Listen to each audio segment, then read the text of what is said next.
guys, ato makita karon guys, karong buntaga ang dakong punuan sa kahoy nga naluka. Kahoy ni nga mabulo guys. Mao ni ang dumanan namo sa pagbagyong Odette. Dakong punuan sa mabulo na luka tungod sa kakusog sa bawod ug sa hangin. Mao ni siya guys.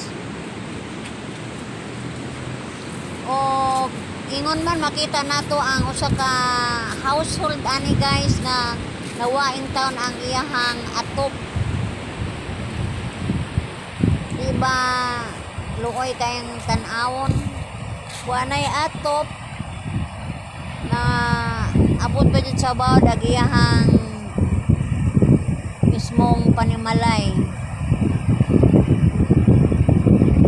Tuig na ni guys o mga pila na ning tuig kay sa bagyo murag daanan ni wa diha ang tagian nito as Manila, pero na ako no ilang mga butang ni sa sud onya tuig nagikas pag bagyo hantod karon wa pagyud ni mabakod or renovate.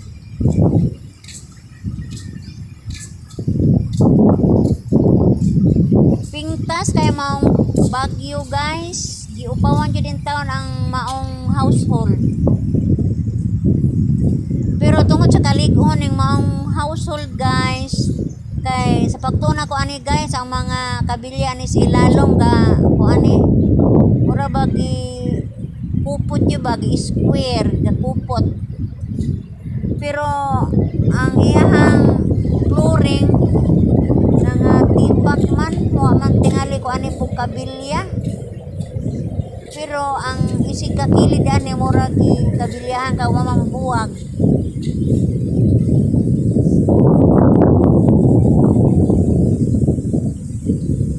Anamasin ko ani paglili guys kung unsa ako makita dito sa ilalom.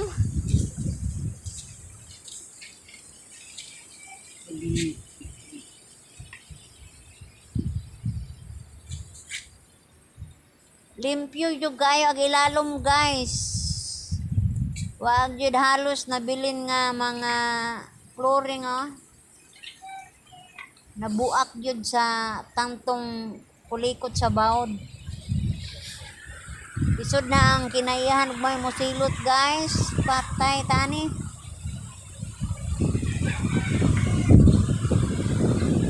Swerte lang ani kay ang dagiya ani to as Manila.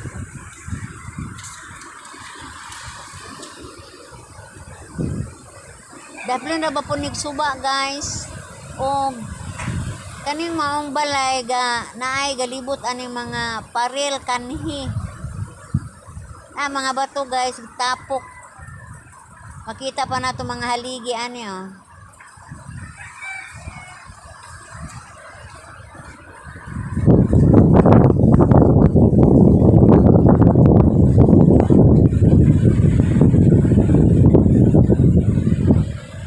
ning gihulagoy guys pagka karon kay doon na ra ba yung type bagyo as tilawa para ba may uli Ginoo ko ning amo ang sitwasyon at tong bagyong Odette murag naapam sa amo hadlok nga huna-huna mo ning akong ipakita ani guys ang epekto sa bagyong Odette panginaot ko nga dili ning taon kun di may sama sa una bang bagyo taon maluoy lang ito ang Ginoo namo di lang ito mo sa kapag ayo ang bagyo o ilitay kinitaon niya sa mga katalantuan.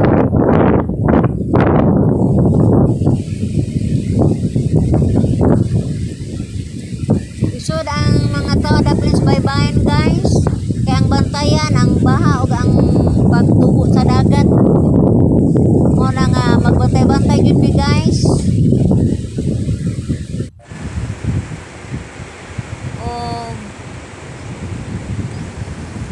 Daghang salamat guys sa pagtanaw sa ako ang video o ako moingon